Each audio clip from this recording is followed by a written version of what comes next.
शांति bill 2025 कौन सी organisation को statutory status provide करेगा? एटॉमिक एनर्जी रेगुलेटरी बोर्ड को स्टैट्यूटरी स्टेटस प्रोवाइड किया जाएगा शांति बिल द्वारा, जिसका फुल फॉर्म है sustainable harnessing and advancement of nuclear energy for transforming India, जिसको पास किया गया है 18 दिसंबर 2025 को।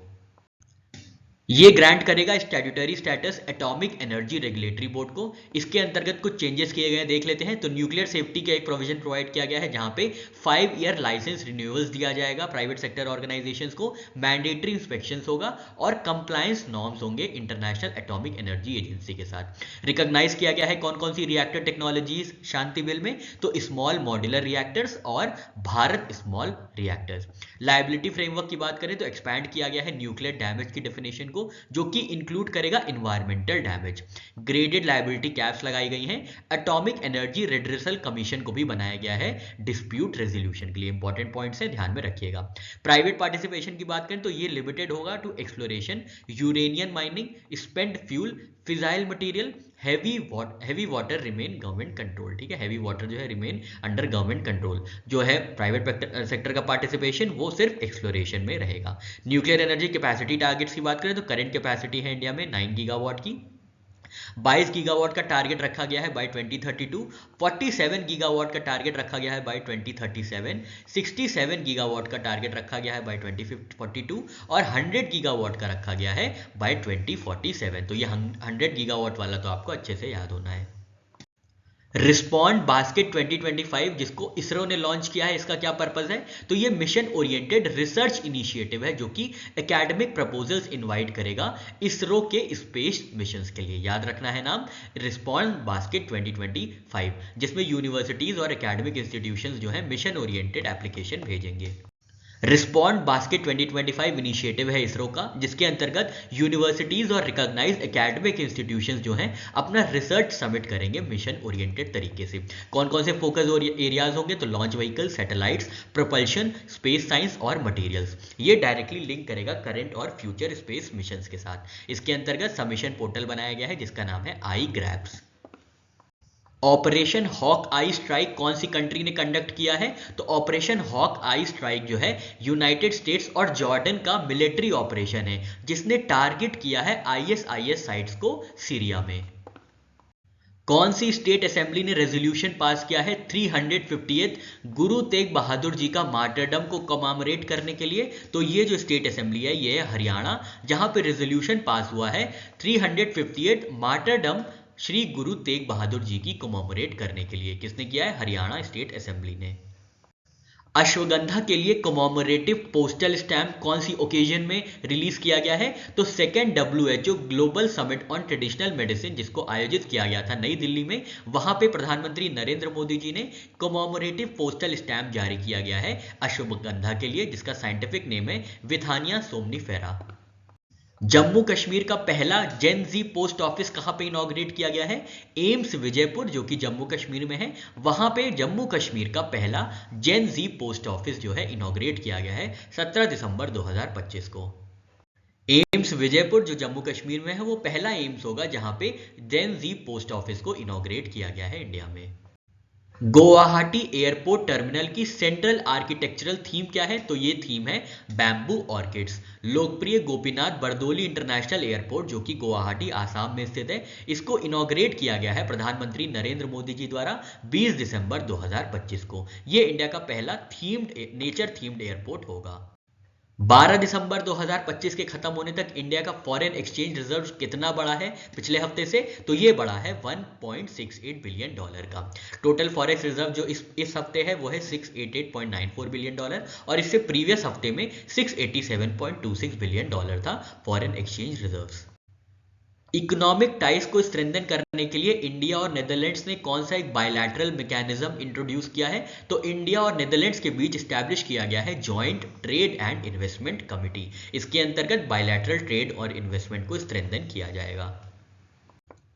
लर्निंग डिसेबिलिटी में टर्नर प्राइज जीतने वाली पहली आर्टिस्ट कौन बनी है? पहली आर्टिस्ट जो बनी है वो है नीना कालू जी, जिन्होंने लर्निंग डिसेबिलिटी के साथ टर्नर प्राइज जीता है। ये स्कॉटलैंड से आती हैं, इनकी उम्र है 59 ईयर्स की। ये पहली आर्टिस्ट बनी है जिन्होंने लर्निंग डिसेबिलिटी के साथ टर्नर प्राइज जीता है। कौन सी आर्ट स्टाइल के लिए इनको प्राइज दिया गया है? तो बोल्ड एब्स्ट्रैक्ट ड्राइंग्स और हैंगिंग स्कल्पचर्स के लिए नीना कालू जी को सम्मानित किया गया है। ठीक है, जूरी के चेयर कौन थे? तो एलेक्स फर्ग्यूसन जो थे, डायरेक्टर हैं टेट ब्रिटेन के, इन्होंने चेयर किया था जूरी, जहां पे ये डिसाइड किया गया था कि नीना कालू जी को सम्मानित किया जाएगा। और शॉर्ट लिस्टेड आर्टिस्ट जो थे वो थे रेने मैटिक, मोहम्मद सामी और जाडी शाह। ठीक है, टर्नर प्राइज की बात करें तो इसको स्टैब्लिश किया गया था 1984 में और इसका नाम रखा गया है JMW टर्नर के नाम पे। किस चीज के लिए दिया जाता है? तो कंटेम्प्रेरी आर्ट में ब्रेक थ्रू देने के लिए ये प्राइज को दिया जाता है। इसरो का LVM-3 M6 मिशन कब स्केड्यूल्ड है लॉन्च के लिए? तो 24 दिसंबर 2025 को LVM-3 M6 मिशन लॉन्च किया जाएगा इसरो द्वारा। कहां से? श्रीहरिकोटा आंध्र प्रदेश से। लॉन्च व्हीकल क्या है? लॉन्च व्हीकल मार्क 3 है। पेलोड क्या होगा? Bluebird 6 communication satellites. कौन से इंस्टीट्यूशन ने रिटेन किया है टाइटल इंडिया के best health technology assessment institute का लगातार दूसरी बार? तो ये इंस्टीट्यूट है PGIMER चंडीगढ़, जिन्होंने रिटेन किया है इंडिया का best health technology assessment institute का टाइटल लगातार दूसरी बार। Post graduate institute of medical education and research Chandigarh यानी PGIMER चंडीगढ़ जो है, इनको प्राप्त हुआ है इंडिया का best health technology assessment institute साल 2025 के लिए, और ये दूसरी बार होगा लगातार जो कि इनको ये प्राइज प्राप्त हुआ है।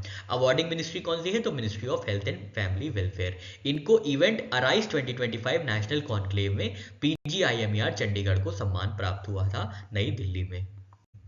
फाइनेंस मिनिस्ट्री ने रीजनल रूरल बैंक्स के लिए नया लोगो क्यों अनवील किया है?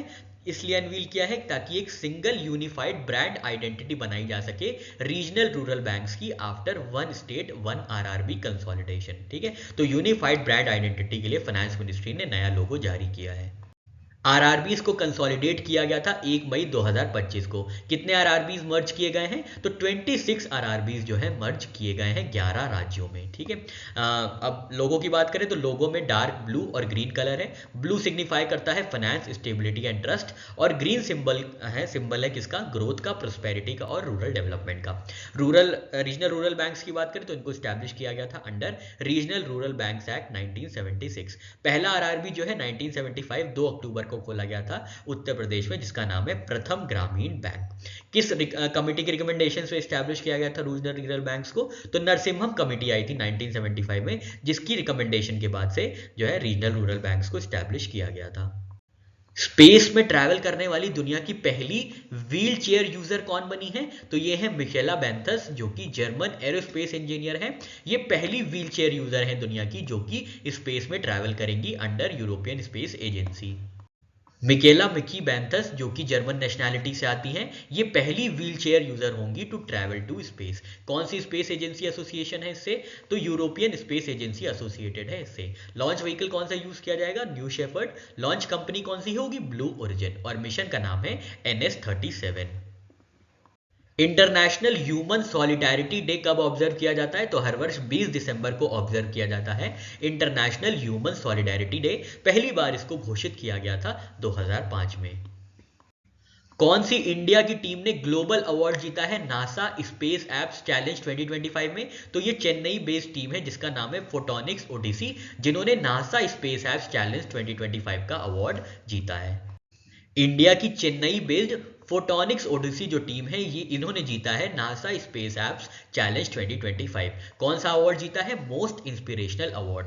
प्रोजेक्ट का कॉन्सेप्ट क्या था जिसके अंतर्गत अवार्ड दिया गया है? तो sovereign phased array satellite internet system के अंदर ये अवार्ड मिला है, जिसमें ये ऑब्जेक्टिव था कि ब्रॉडबैंड प्रोवाइड करना था 700 मिलियन पीपल को without internet access in India. तो इसके लिए फोटोनिक्स ओडिसी को सम्मान प्राप्त हुआ है नासा स्पेस एप्स चैलेंज 2025 में। कौन सा? Most inspirational award.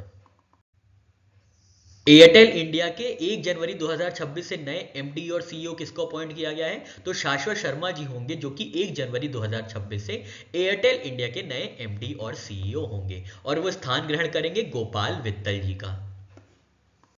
इंडिया की कौन सी सिटी में पहली फॉरेस्ट यूनिवर्सिटी स्टैब्लिश की जाएगी? तो उत्तर प्रदेश के गोरखपुर में इंडिया की पहली फॉरेस्ट यूनिवर्सिटी स्टैब्लिश की जाएगी Jatayu conservation and breeding centre के आसपास, और इसका जो कैंपस साइज होगा वो 125 एकर्स का होगा। कौन सी टीम ने पहली बार जीता है सैयद मुश्ताक अली ट्रॉफी साल 2025-2026? तो ये टीम है झारखंड, जिन्होंने पहली बार हरियाणा को हरा के सैयद मुश्ताक अली ट्रॉफी का खिताब जीता है। कहां पे? पुणे में आयोजित किया गया था फाइनल। झारखंड ने बनाए थे 262 रन, जो कि हाईएस्ट टोटल है किसी भी 2020 टूर्नामेंट के फाइनल में इंडिया में। 19 से 20 दिसंबर 2025 में भारत के कौन से राज्य ने होस्ट किया था रीजनल एआई इंपैक्ट कॉन्फ्रेंस? तो ये राज्य है ओडिशा, जहां पे होस्ट किया गया था रीजनल एआई इंपैक्ट कॉन्फ्रेंस 2025, और ये पार्ट है इंडिया एआई इंपैक्ट समिट 2026 का। कॉन्फ्रेंस की थीम थी पीपल, प्लैनेट एंड प्रोग्रेस। कौन से देश ने भारत को ब्रिक्स की प्रेसिडेंसी हैंड ओवर की है दिसंबर 2025 में? तो ये कंट्री है ब्राजील, जिन्होंने भारत को प्रेसिडेंसी हैंड ओवर की है। किस चीज की? ब्रिक्स की प्रेसिडेंसी। कौन से राज्य ने अप्रूव किया है platform based gig worker act 2025? तो राज्य है झारखंड, जिन्होंने अप्रूव किया है platform based gig workers registration and welfare act 2025, जो कि इंश्योर करेगा सोशल सिक्योरिटी और मिनिमम वेजेस गिग वर्कर्स के लिए। विकसित भारत जी रामजी बिल 2025 क्या रिप्लेस करेगा? तो ये रिप्लेस करेगा मनरेगा को। Mahatma Gandhi national rural employment guarantee act जो है रिप्लेस किया जाएगा Viksit Bharat guarantee for Rozgar and Ajeevika mission Gramin VB ji Ramji bill के द्वारा 18 दिसंबर 2025 को जो पास हुआ है। 18 दिसंबर 2025 को वीबी जी रामजी बिल पास हुआ है, जो कि रिप्लेस करेगा मनरेगा को, और इसके अंतर्गत अब 100 दिन से 125 दिन जो है बढ़ा दिया गया है हाउस होल्ड वर्क्स के लिए एनुअली। तो ये भी आपको एक चीज याद रखनी है, 125 डेज का अब गारंटीड जो है वर्क प्रोवाइड किया जाएगा सेमी स्किल्ड लेबरर्स को रूरल एरियाज में। प्रधानमंत्री नरेंद्र मोदी जी को ओमान का कौन सा नेशनल ऑनर प्राप्त हुआ है? तो first class of order of Oman जो है ये प्रधानमंत्री नरेंद्र मोदी जी को प्राप्त हुआ है, और ये इनका 29th जो है फॉरेन ऑनर होगा। 29th। बताइए 28 कौन सा था? गोवा लिबरेशन डे कब ऑब्जर्व किया जाता है? तो हर वर्ष 19 दिसंबर को ऑब्जर्व किया जाता है गोवा लिबरेशन डे। ऑपरेशन विजय के अंतर्गत जो है गोवा को लिबरेट किया गया था from Portuguese rule in 1961। World meditation day कब ऑब्जर्व किया जाता है? तो हर वर्ष 21 दिसंबर को ऑब्जर्व किया जाता है वर्ल्ड मेडिटेशन डे, और इस बार दूसरा वर्ल्ड मेडिटेशन डे ऑब्जर्व किया गया है। सेकेंड एनिवर्सरी जो है ऑब्जर्व की गई है वर्ल्ड मेडिटेशन डे की 21 दिसंबर को। वर्ल्ड बास्केटबॉल डे कब ऑब्जर्व किया जाता है? तो हर वर्ष 21 दिसंबर को ऑब्जर्व किया जाता है वर्ल्ड बास्केटबॉल डे। पहली बार इसको आयोजित किया गया था 2023 में।